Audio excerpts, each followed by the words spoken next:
I do not believe that I have mentioned that I have been writing a book for technically over 10 years, but nothing too much over 10 years. Now, with that having been said, when you read the book that I've written, it might not appear that what I've written in the book goes against, or goes with rather, anything that I've mentioned in my videos. But that's how perspective works. Much of what's in the book still pertains quite well with what I've mentioned.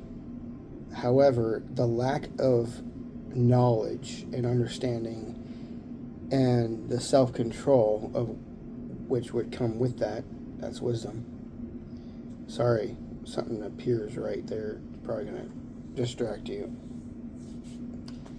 Look, when you don't have the whole picture, it's really difficult to make actual truth level sense of what really is. So when Jesus, the Son of God, is talking to the Father and the Holy Spirit in Genesis, it's very difficult to conceive that the title is nothing shy of just being some title. Well, it is just a title. Because if I were emperor, does that change the fact I'm human? No. No, it does not. That's what I'm saying. God is just simply a title handed to someone or given to someone who is capable of fulfilling the duties and responsibilities and authority and rights to which the title implies or conceives. So, yes, it is a title. Being that we cannot fully express or explain some of the things that he does, leads us to believe that it's really just ritualistic or spiritual or religious. But if we were to send to the past, like let's say we found a way to just send back a machine, an automaton that could be controlled or given specific commands to fulfill over a certain duration of time, despite the fact of how time works, even though it doesn't exist, the space itself, dimensional space and reality itself, it still takes effect. So let's just ignore those rules for a moment. We send back some automaton and give it specific commands, and that it will fulfill over years, and then eventually becomes an artifact, right? And during the period that it is living, well, an action, all the way up until it just dies out of what energy or commands or what have you, we as nerds would eventually just defer to this as, oh, hey, look, it's one of those from that specific game. Well, okay, and maybe that's how the past has futuristic tech, and we get confused, and it's capable of doing many more things than what our technology and we are capable of doing, so it seems very alien and foreign. But it really came from us in the first place. So this is where living or existing outside of a dimensional space comes in effect. In order to travel effectively into the past, you'd have to exit dimensional space so that you can also then re-enter the dimensional space when you want, because the universe, again, like I said, does not ever return back to a position or return to a position it has once been to already or been already. So to effectively go back into time, back into the past, or into a future. Not sure why you would want to do that, unless you had plans of coming back. I guess so. But you'd have to leave dimensional space. You'd have to know what's on the other side of that dimensional space. And get this, there's no space between two dimensional spaces. It's infinite, but actually it's not there at all. There does, however, need a dimensional corridor which connects the two dimensional spaces so that you can travel between one and the other and not get infinitely lost. Because dimensional space is, but is not, has, but has not, but can be connected while they are technically not connected at all. It's how infinite space works. It's how a dimensional space would work. So with all that set aside, and you just go back in time, and you displace this automaton, and it fulfills its purpose, and amongst an ancient people, it is foreign, alien, and high of tech. So it can't be from here, because we don't have that yet, right? Okay. So it's not from here, right? But it is. It's from a different time. So if, say, someone was to claim themselves God, in the future, they would say, that's mine. But until that point comes, they wouldn't be able to tell. And technically, it wouldn't be theirs because it's from a different version of themselves. It changes the future no matter what. You yourself, however, do not change, or it itself does not change to a point where it does not get erased. So, essentially, the future that you place it in will irrevocably change, making you not the original creator anymore, because you don't know that. But this other version of you does. So now there's two versions of you. So as things get more complicated, it's hard to tell what really is from what really isn't. But for the person that lives on the outside of dimensional space, they could easily write a book telling you all the events to and from and your present, all the way to the very end, where there is no interruption or break, because they aren't affected, and they're seeing it, even to the point of all the variables being changed, where there is an absolute. There's an absolute beginning, an absolute present, and an absolute end. And they could call themselves the beginning and the end, because they can see all of it at one time and intervene whenever they want to. And that's why we can suggest that God has that ability, because he does. He made way for that. And reality speaks that as being a fundamental ability. Once you create a dimensional space, you must create the rules which it follows, which would then cascade into like the universe that you build for, and the systems in which that goes into it. He could essentially build everything and then set it in motion, and we live in that motion, so we can't really change it unless we exit dimensional space. We'd have to figure out how to do that. And as I said before, dimensional space is not only infinite in expansion, but it's also infinite of how it interacts with everything within it.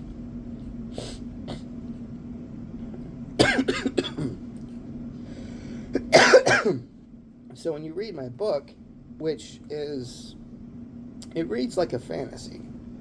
It reads like one of your appreciated animes,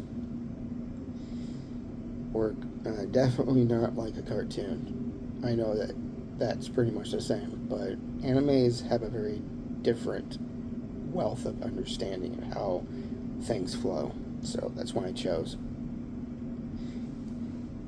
When you read it, it seems like it's so fantasious, but like I have stated before, if you don't understand it, if you don't understand the science, it seems more magic or more supernatural or more ritualistic or more religious or more fantasious. It just doesn't seem like it would exist. It's just make believe, right? Because you've not seen it, you've not experienced it personally, you've not lived to the day to where it is easy to explain. The more that we have grown to understand, the more we realized that we could finally see an atom, that we've been able to see the quantum space. We've been able to see further more of the small space as we've been seeing of the larger space. And quite frankly, it all seems like it's very relative or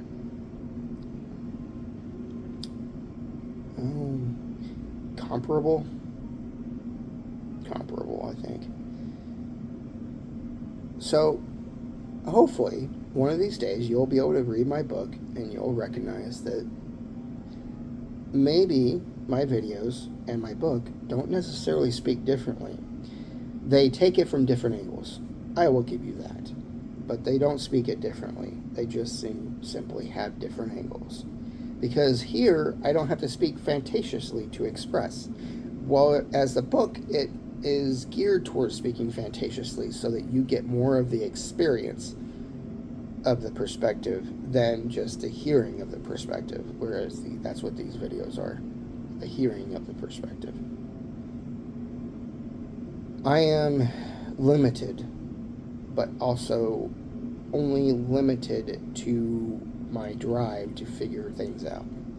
Now, just because these videos, they express my opinion, that's exactly what it is, or my take on things, all the same, doesn't necessarily mean I'm right. It just means that I could be kind of like Albert Einstein or Albert Einstein.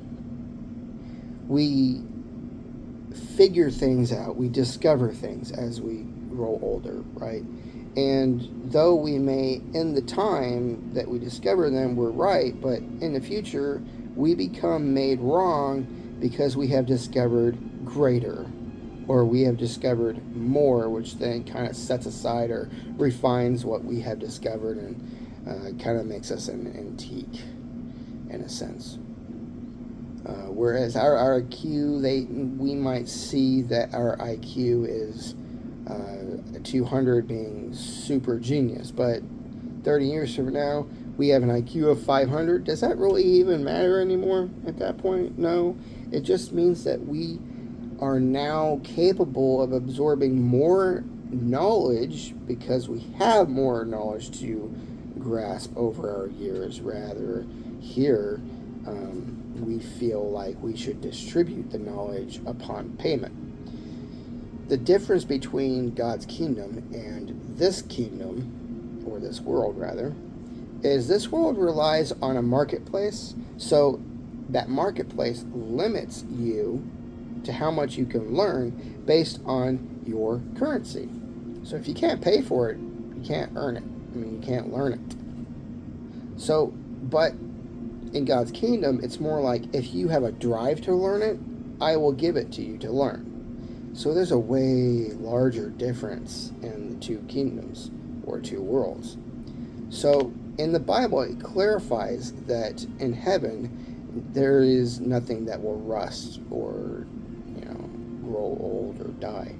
The reason for this is because science is not limited. It's geared, it's matured, it's self-controlled.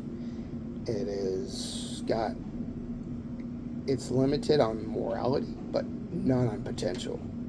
So if you can do something, you can do it. But there's always a right way of doing something. But if you're in this world, there's two things stopping you from being that.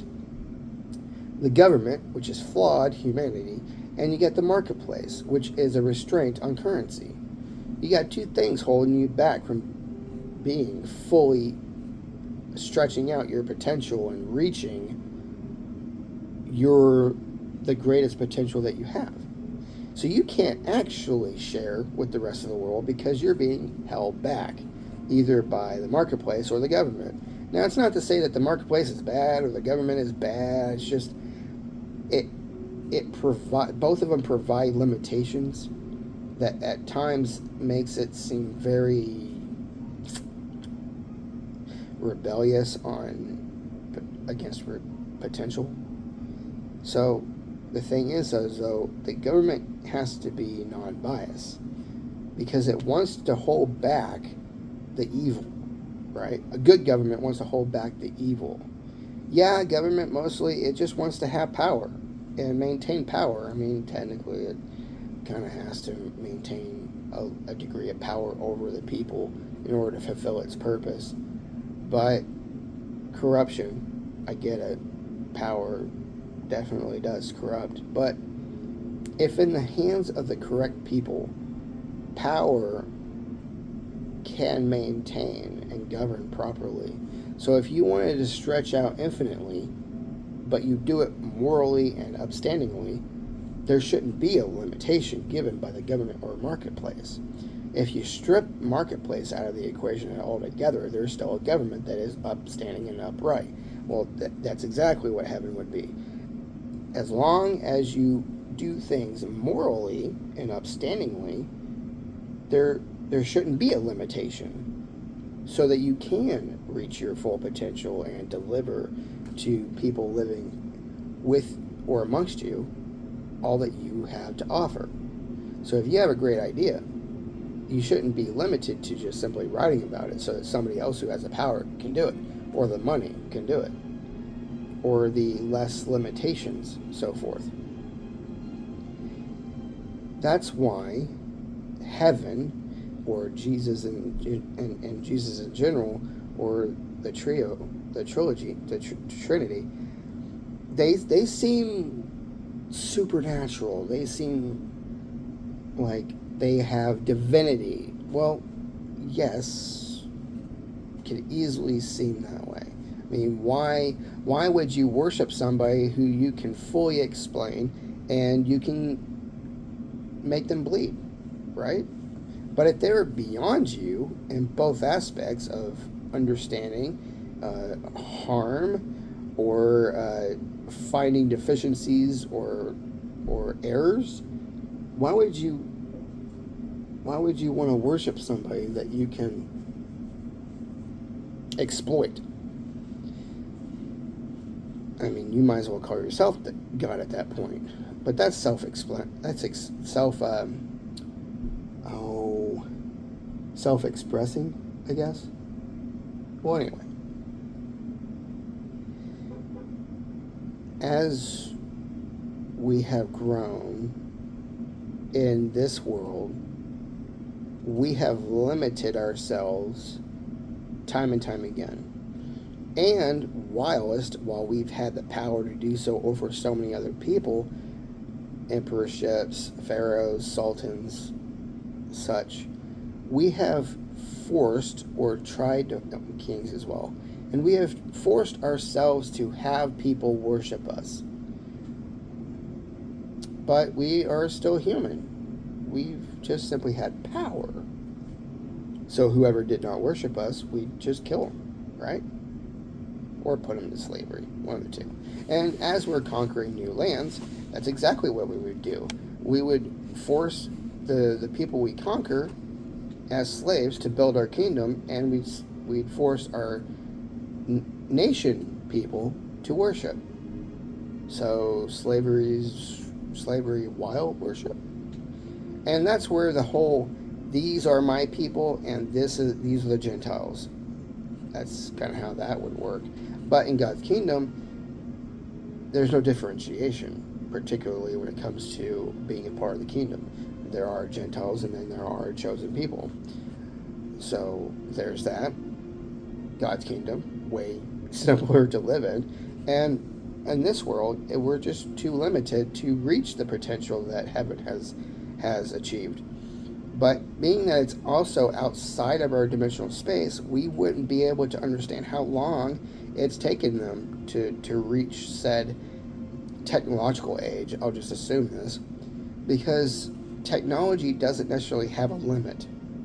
It is only limited by the creators of the technology. So the more you know, the more you can do. But if you're able to substantially create your own reality, which we've done that a few times under different circumstances, but our circumstances are vastly limited and minute to how God would do it. And again, dimensional space and the universe, possibly more than one, doing the same thing in the same dimensional space. So I would have to suggest as well that we're not the only ones in this universe that have the breath of God's life given to us.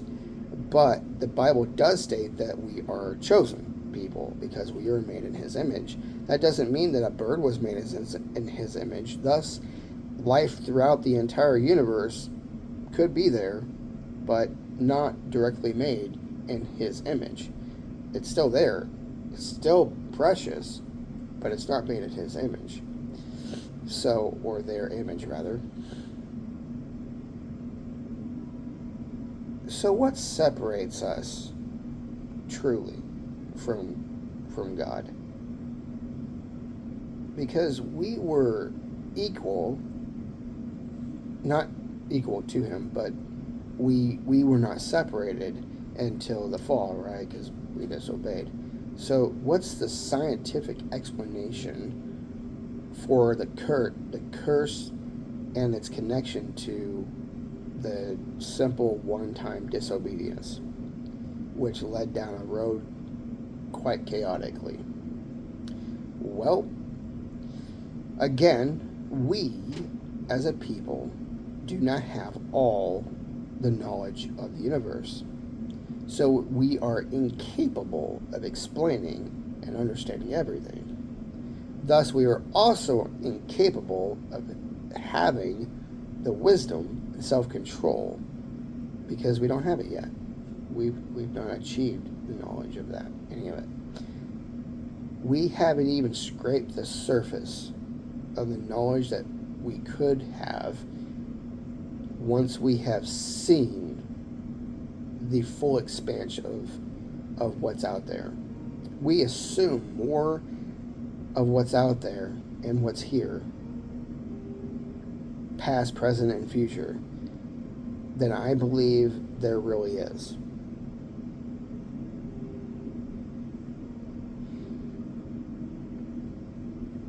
When you're first born, the truth of the matter is we don't really know where we come from. We are no different than the wind. We come, we go. No one really understands where you come from or where you're going. I mean, not even yourself does. We try to understand ourselves so that we can push forward. But our lives, what is the real purpose of our lives? To live out this life. But then what?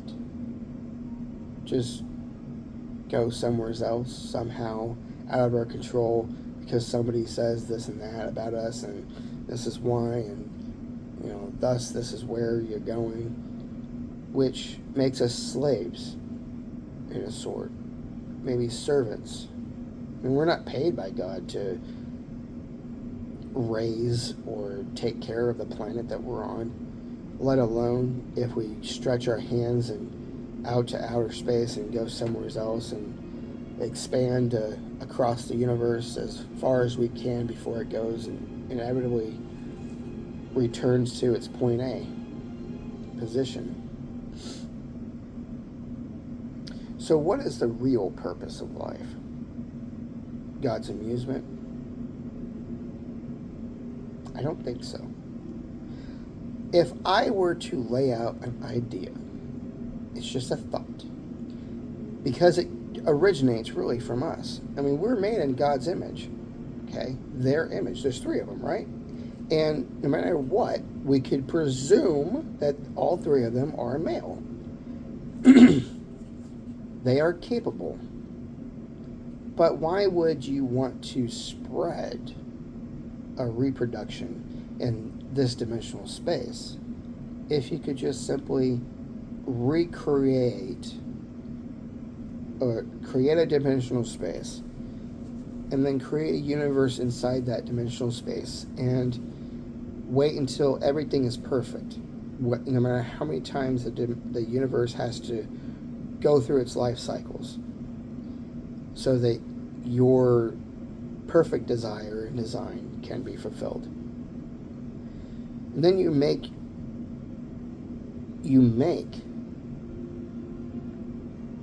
a creature 100% like yourself or yourselves so that they can reproduce and build a new a new array of existence.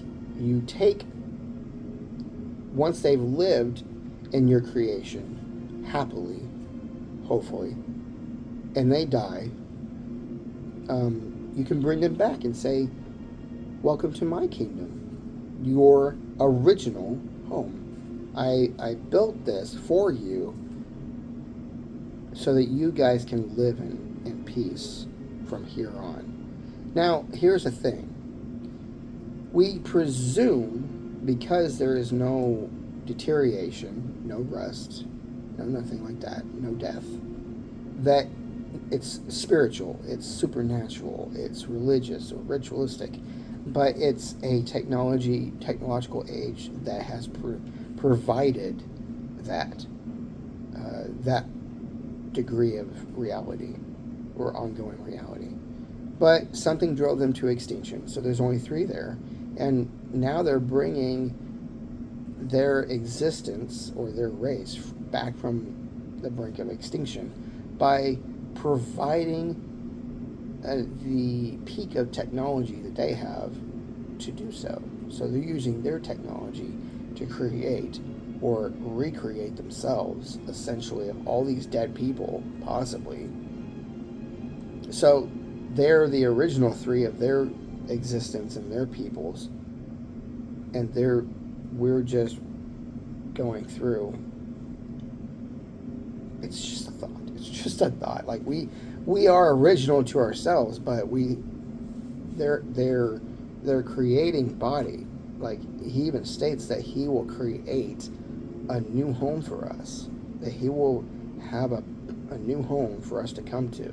Now, we could have presumed that this means a building, but our soul comes from here and goes there, not our body. Our body stays here, so clearly home means body, and that body will live on eternally, whether he sends it to his kingdom heaven or his prison hell.